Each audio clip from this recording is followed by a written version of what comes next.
Di ruang tengah, bawa gadis itu ke lantai 3, perintah Pak Guntur kepada 2 orang anak buahnya yang sedang menyeret seorang gadis. Gadis itu diseret menaiki anak tangga. "Jangan, tolong aku!" teriak gadis itu saat tubuhnya diseret. Tapi yang membuat aku heran, kenapa gadis itu menatap Bima seperti minta tolong. Bima hanya diam sambil menatap gadis itu di bawah menaiki anak tangga. "Jelaskan maksud semua ini, Bima." Pak Guntur sangat marah menatap putranya. "Ada apa ini, suamiku?" Bu Jumi berdiri di depan Bima menghalangi Pak Guntur semakin mendekat. "Jangan halangi aku. Anak tidak tahu diri ini sudah berani melawanku." Pak Guntur mendorong tubuh Bu Jumi ke samping agar tidak menghalanginya. Plak, satu tamparan melayang ke pipi Bima. Apa yang terjadi sebenarnya? Pak Guntur memarahi Bima. Ini sangat aneh, karena selama ini dia terlihat sangat menyayangi putranya. Apa kesalahan Bima hingga ayahnya marah besar? Bima tetap diam. Dia menatap lantai. Sangat terlihat dia sama sekali tidak mau menatap ayahnya. Bu Jumi mendekat dan berdiri lagi di antara Bima dan Pak Guntur. "Apa yang kamu lakukan? Dia putramu." Suara Bu Jumi terdengar lantang. Dia saling berhadapan dengan suaminya. "Apa kamu tidak lihat? Gadis yang dibawa ke lantai 3 barusan adalah gadis yang dibawa putramu untuk dikubur barusan." Pak Guntur menunjuk Bima meskipun matanya emosi menjelaskan ke istrinya. Bu Jumi terdiam. Napasnya besar terkejut. Dia membalikkan badan menatap Bima. "Benar itu, Bima?" tanya Bu Jumi kepada Bima. Bima diam tidak menjawab. "Tatap mata ibu." Kedua pundak Bima dipegang Bu Jumi. "Iya, Bu," jawab Bima pelan sambil menatap mata ibunya. Bu Jumi melepaskan pundak Bima. Dia sedikit menjauh. Sangat terlihat amarah tertahan di diri Bu Jumi. Ternyata Bima ingin membebaskan gadis itu. Tapi sial, karena ketahuan, Pak Guntur ternyata lebih cerdik. Sekilas aku perhatikan, ternyata Bima punya rasa kasihan. Dia berani melawan orang tuanya di belakang hingga ketahuan dan dia jadi sasaran kemarahan. Aku curiga saat dia membawa gadis itu ke dekat rumah kayu untuk dikubur. Biasanya dia tidak pernah menyentuh mayat gadis-gadis korban ritual atau bisnis kita. Aku mengutus seseorang mengawasinya. Dan penangkapan kembali gadis itu bertepatan dengan penangkapan gadis yang melarikan diri di gudang.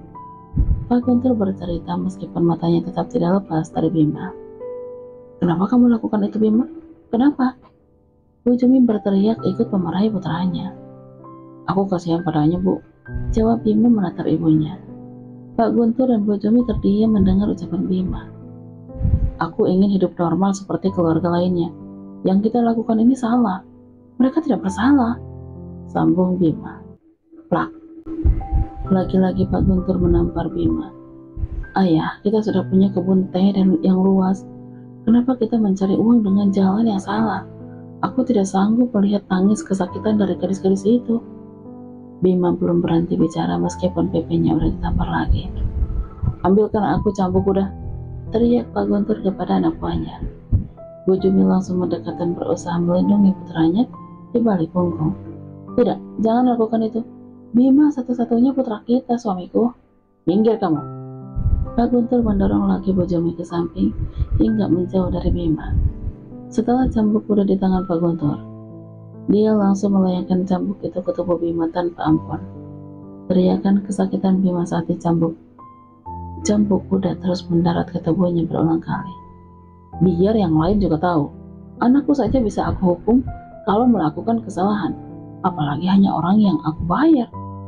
Sambil bicara Pak Guntur terus mencambuk Bima.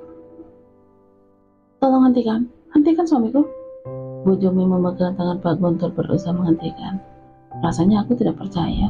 Pak Guntur tega melukai putranya sendiri demi bisnisnya. Kasihan Bima. Niatnya ingin menolong gadis itu, tapi dia sendiri yang kena imbasnya. Aku akan menghentikan Pak Guntur dengan pura-pura baru datang bertamu. Aku melangkah ke pintu utama. Tok tok tok. Aku mengetuk pintu. Kali ini ketokan aku lebih keras agar terdengar hingga ke ruang tengah. Tidak lama kemudian pintu dibuka.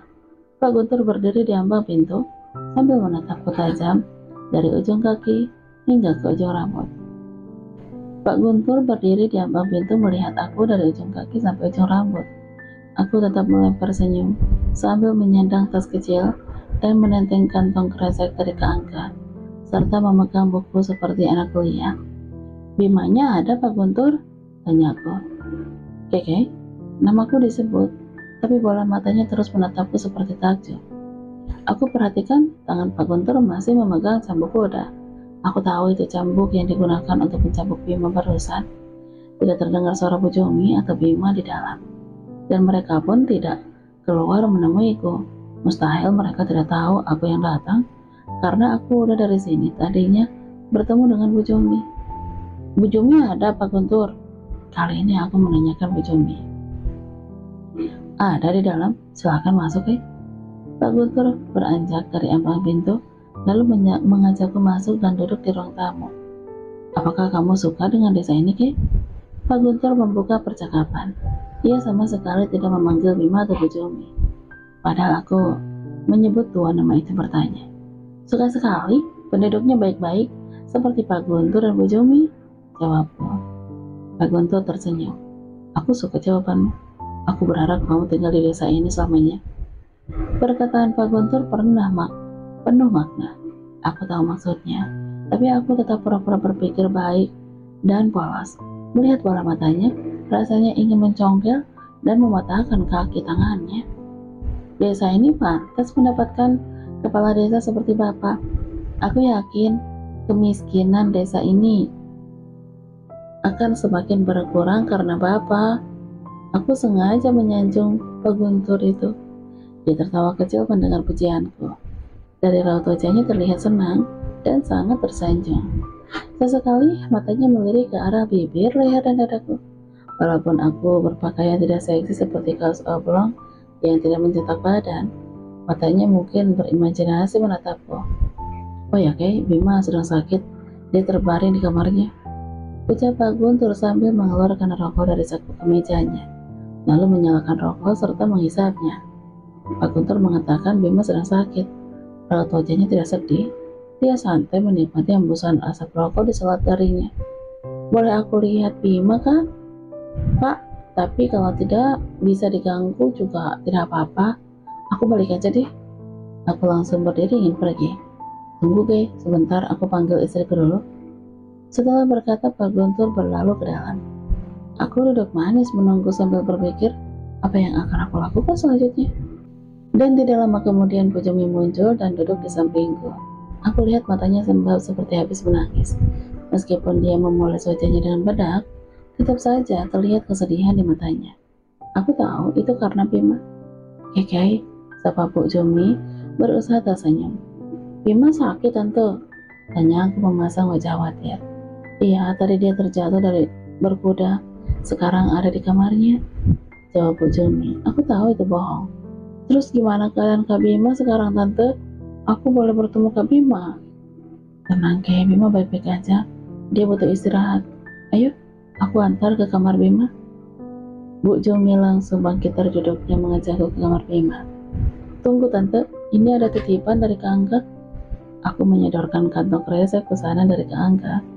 Bu Jumi duduk lagi sambil menerima kantong kresek dariku. "Apa ini, tanya Bu Jumi. "Buka aja, Tante, kata Kak Angga itu oleh-oleh dari kota." Bu Jumi melihat isi kantong tersebut. Wajahnya berbinar menatap sweater yang berwarna pink dan bermotif gambar love. Sesaat mata sedih Ibu Jumi berubah menjadi seperti wanita kasmaran. "Cantik sekali, Bu Jumi masih menatap sweater itu lalu menciumnya. "Masih wangi ya?" Waduh, Tante lagi puber. Bu Jumi lupa dengan umurnya. Padahal Kak Angga seumuran dengan putranya. Aku juga akan memanfaatkan Bu Jumi atas rasa sukanya terhadap kakak sepupuku. Kata Kak Angga, cuaca desa ini dingin. Tante harus jaga kesehatan, ucapku mengarang. Betul Kak Angga bilang gitu, Bu Jumi menyentuh paha kananku. "Iya, Tante udah baik meminjamkan kami mobil. Kami berutang budi sama Tante. Kalau masih butuh pakai aja. Lagian masih ada mobil aku yang lain. Anggap pemuda baik yang bekerja keras. Nanti aku bilang ke Angga deh, Tante." Bu Jumi senyum-senyum memandang sweater di tangannya. Entah hayalan apa dalam pikirannya sekarang. Sejenak aku seperti sendiri karena dicuekin. Tante, aku bisa bertemu Kak Bima? Oh, bisa-bisa. Aku antar. Aku melangkah di belakang Bojomi menuju ruangan tengah. Di sana aku lihat Pak Guntur duduk bersilang kaki sambil menghisap rokok. Di meja aku lihat botol minuman bir.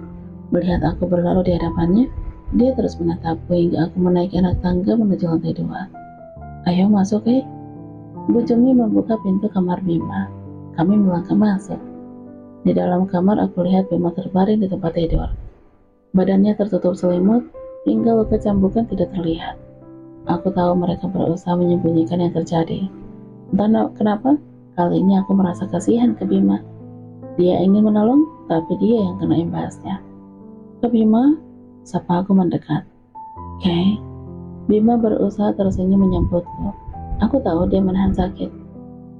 Bojomi mengangkat kursi kecil yang terletak di sudut kamar, lalu meletakkannya di depan tempat tidur.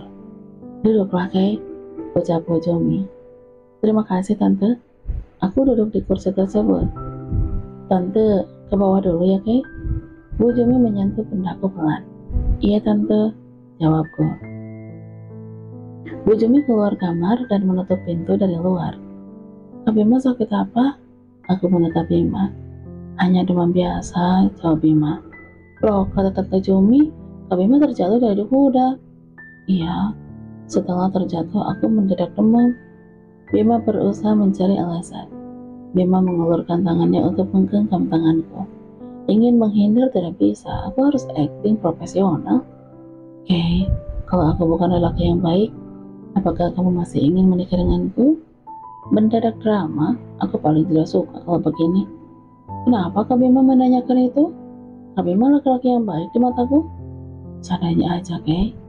Kalau Kak Bima mau berubah demi aku, kenapa tidak? Genggaman tangan Bima semakin erat. Matanya menatapku penuh cinta. Dia sangat berbeda dengan Jaka. Tapi bukan berarti Bima bisa kuanggap remeh. Dia terlahir dari orang tua berhati iblis. Oke, aku bisa minta tolong panggilkan ibuku? Kak Bima butuh sesuatu. Aku haus. Jawab Bima. Aku lihat di atas nakasanya ada gelas kosong. Biar aku yang ambil airnya, Kak. Aku tidak merepotkanmu, Kay. Tidak merepotkan, Kak. Lagian mana tahu aku besok setiap hari mengerjakan ini. Aku melangkah meninggalkan kamar Bima. Aku tahu dia pasti tersanjung dengan ucapanku. Aku ingin menaruhnya anak tangga. Aku lihat lantai 2 ini sepi. Aku menatap pintu kamar di mana Nirani dan Bu Minta dikurung. Kasihan Nirani. Dia sedang hamil tapi tertekan. Sampai sekarang, aku yakin nama aku dan nama Kak Angga belum disebut, karena semuanya tampak aman-aman aja. Pop Jumi. Baju dingin ini sangat cantik, warna pink dan ada gambar love-nya. Angga bisa membuat hatiku senang. Aku bahagia. Cintaku tidak bertepuk sebelah tangan, meskipun aku seumuran ibunya. Suamiku duduk bersilang kaki di ruang tengah. Minuman itu selalu menemaninya. Jika malam udah datang, dia pasti ke gudang. Kalau hampir pagi baru masuk ke kamar dan langsung tidur. Aku tahu dia mencari pemuas nafsu di ruang bawah tanah gudang, sehingga tidak ingin menyentuhku lagi. Aku kesepian. Aku butuh belayan seorang laki-laki. Mungkin dengan Angga aku mendapatkan itu. Percuma uangku banyak kalau aku tidak bahagia di rumah tanggaku. Percuma aku melakukan ritual itu setiap pagi kalau aku tidak bisa menikmati hasilnya. Istriku duduk di sini. Suamiku menyuruhku duduk di sampingnya. Asap rokok memenuhi udara sekitar ruang tengah. Ada apa? Aku duduk seperti permintaan suamiku. Tolong jangan marah apa yang aku lakukan terhadap Bima. Ibu mana yang mau anaknya disakiti meskipun itu oleh bapaknya kandungnya? Suaraku sedikit tinggi karena kesal. Kamu tahu akibat dari yang dilakukan Bima? Jika gadis itu berhasil lolos, kita bisa dipenjara. Kamu mau kita menghabiskan sisa umur terkurung di sana?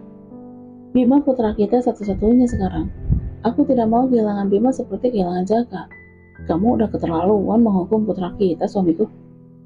Aku menangis karena tidak terima apa yang terjadi terhadap Bima. Jika aku membiarkan apa yang dilakukan Bima, bisa-bisa semua gadis di sini dibebaskannya. Tapi suamiku benar juga. Sebagai seorang ibu, Aku tetap tidak terima perlakuannya mencabuk Bima. Kalau dibiarkan, ini akan membahayakan bisnis yang kami bangun bertahun-tahun. Uang dan tanah yang aku punya semua didapat dari hasil menjual gadis-gadis itu dan dipelajar oleh ritual penyembahan kami. Bilang sama Bima, kalau dia mau mengulanginya lagi, aku akan jadikan Keke tumbal atau ku jual seperti gadis lainnya. Inilah yang aku takutkan. Suamiku berniat menjual gadis pecahan Bima. Garot pernah bilang kalau Keke gadis perawan. Aku tidak setuju.